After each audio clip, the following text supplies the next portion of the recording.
Let's start with the big game next weekend. Now, the final two teams standing, of course, Patriots and the Atlanta Falcons.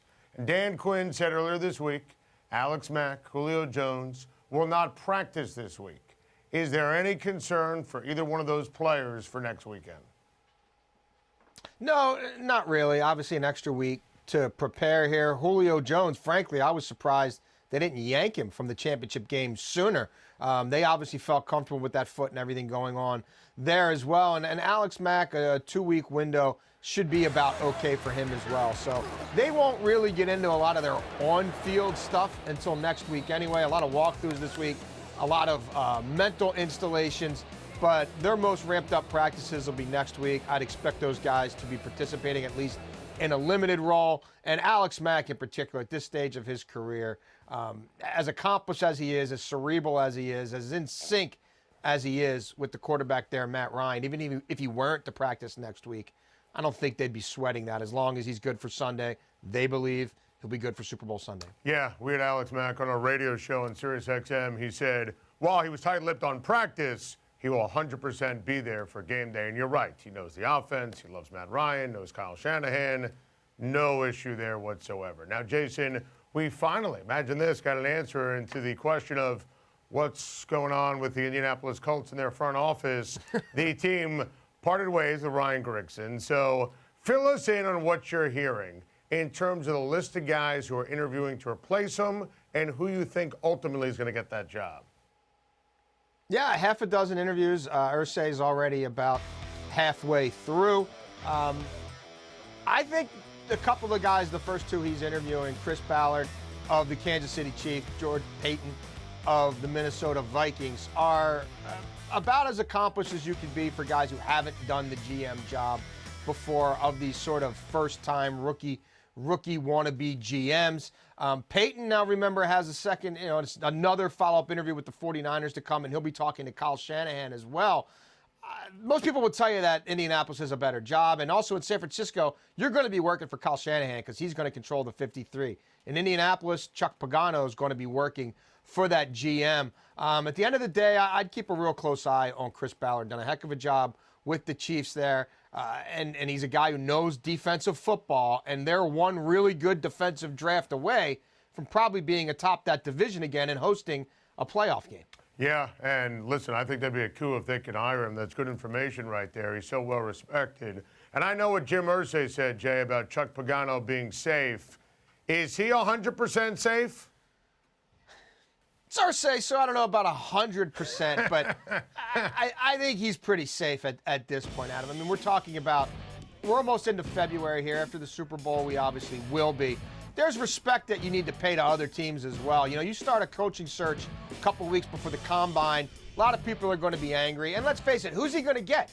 He fished for Sean Payton, and it wasn't a mix, wasn't a match. He fished for John Gruden, came up empty. I mean, McDaniels is, that's a great job, but it's a great job a year from now as well. He's given Belichick his word. I don't see him, now all of a sudden pulling out.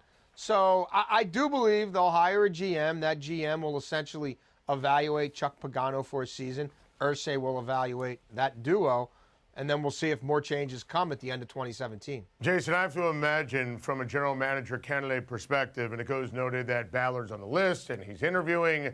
This is a great job. I mean, Jim Irsay is a different cat, but he lets his football people do their thing. Yeah. You have Andrew Luck. I have to think this is a great job if you want to be a GM in the NFL. It is. I mean, look, Irsay may send some tweets that get you a little on edge at times, and like you said it perfectly. He is a different cat, but ask Bill Polian about how loyal he'll be if you're winning games. And let's face it, in that division with Andrew Luck, you should be able to win 10 games a year or so and be in contention. And when that's the case, Irsay's been content in the past to be loyal, let his football people run. He'll be involved in major decisions, but doesn't need to micromanage. I see that franchise going in a very different direction. Remember, when he kind of took his franchise back 4 years ago, when he's like, I'm done with you, Peyton, and you handled everything on the field, and I'm done with you, Polian, and you handled everything off the field. He got Grigson, who'd been a coordinator for Pagano, who'd been a coordinator for 1 year. Grigson, who had been basically a scout, didn't really have any team building background in terms of being that final voice, that decision maker, that leader of men in a front office.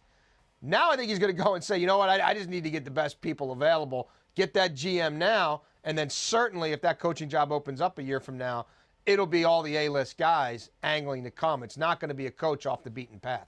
Kyle Shanahan is getting ready to meet with the 49ers again this weekend before he goes down to the Super Bowl with the Atlanta Falcons. This has got to happen, right? He's going to be the next head coach of the 49ers, right? If it doesn't happen, Jed York would have some splaining to do. That would be a tough one to come back to mom and dad and say, I still don't have a coach. It's the Super Bowl and we're opening it back up. They know what the deal is here now. They know that this is going to be Kyle Shanahan as sort of the principal individual in football operations in that building. He's going to obviously put his coaching staff together. He's going to have a significant say in who the GM is, whether it's George Payton or Terry McDonough, the two remaining candidates, or whether that thing opens up and it becomes other people. He's certainly going to have a say in the other personnel jobs in that football operations department besides just GM.